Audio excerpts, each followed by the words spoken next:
देश की सियासत 2024 के लिए कैसे रहने वाली है, संसद की इन तस्वीरों ने आज ये साफ कर दिया है। अदानी मामला 2024 तक क्या यूं ही चलता रहेगा, ये बड़ा सवाल है। तो वहीं कई और मुद्दे ऐसे रहेंगे जो 2024 के चुनावों में बड़ा मुद्दा बनते हुए दिखाई देंगे और उन्हीं में से एक है दिल्ली में जासूसी का मामला।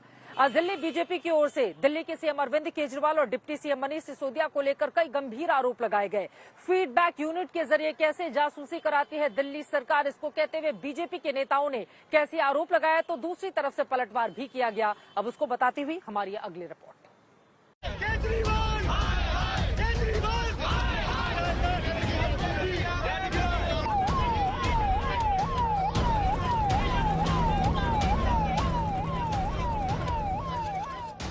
दिल्ली में मेयर पर मची महाभारत के बीच विवादों की ये नई खेप है।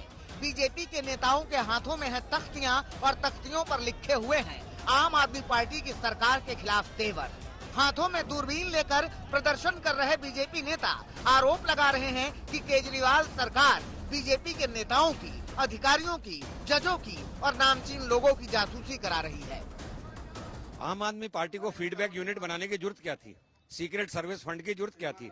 ना एलजी से पूछा, ना कानून में है, तो वो हर आदमी की जासूसी करा रहे हैं, चाहे वो सेंट्रल मिनिस्टर हो, चाहे वो दिल्ली में बीजेपी के एमपीज हों या गवर्नमेंट एम्प्लॉइज हो सकता है अपने एमएलए और अपने कॉर्पोरेटर की भी करा रही हो, क्योंकि इससे ये ब्लैकमेलिंग कर सकते हैं। और मैं समझता हूँ एक अनलॉफुल एक्टिविटी कर रहे हैं जिसको अनलॉफुल तरीके से बनाया है। केजरीवाल सरकार के खिलाफ बीजेपी ने दिल्ली में जमकर हल्ला बोला है। आरोप लगाए जा रहे हैं कि केजरीवाल सरकार अपनी जासूसी वाला काम बंद करे। संग्राम मचा है और पुलिस प्रदर्शनकारियों को रोकने की कोशिश कर रही है।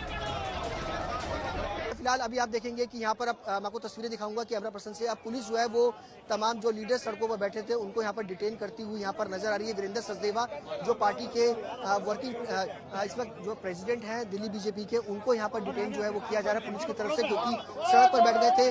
साफ तौर पर मना किया गया था कि आप इस तरीके से प्रदर्शन जो है वो ना करें, रोका जाए, लेकिन आगे की तरफ बढ़ने की कोशिश जो है वो की जा रही है और पुलिस की तरफ से उनको रोका जा रहा है कि आगे की तरफ जो है वो ना जाए।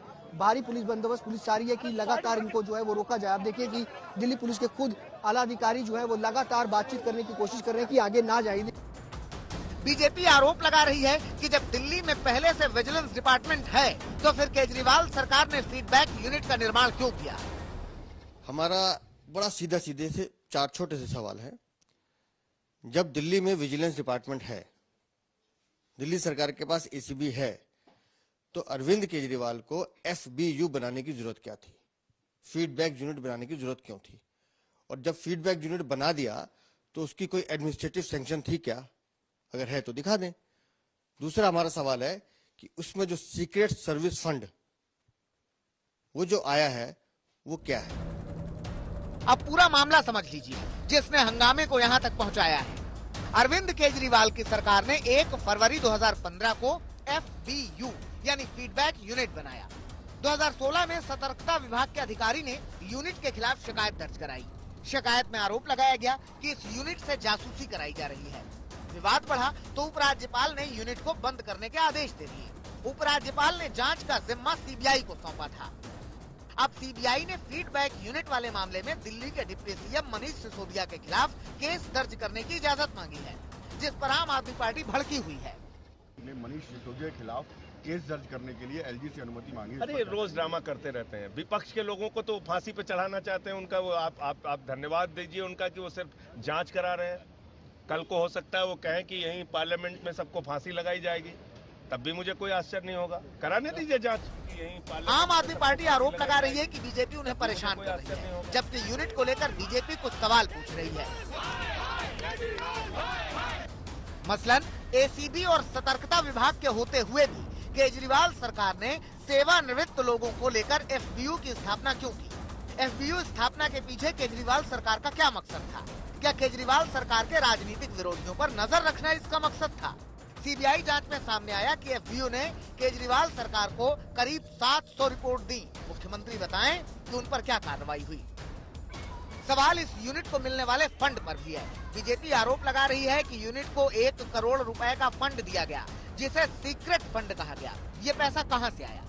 अब जासूसी कांड पर हंगामा मचा हुआ है। जैसे जैसे 2024 के लिए तारीखें आगे बढ़ रही हैं, वैसे वैसे बीजेपी दिल्ली में आम आदमी पार्टी को घेरने के लिए प्लान पुख्ता कर रही है। देखना होगा कि आम आदमी पार्टी बीजेपी के इस प्रहार पर क्या पलटवार करती है।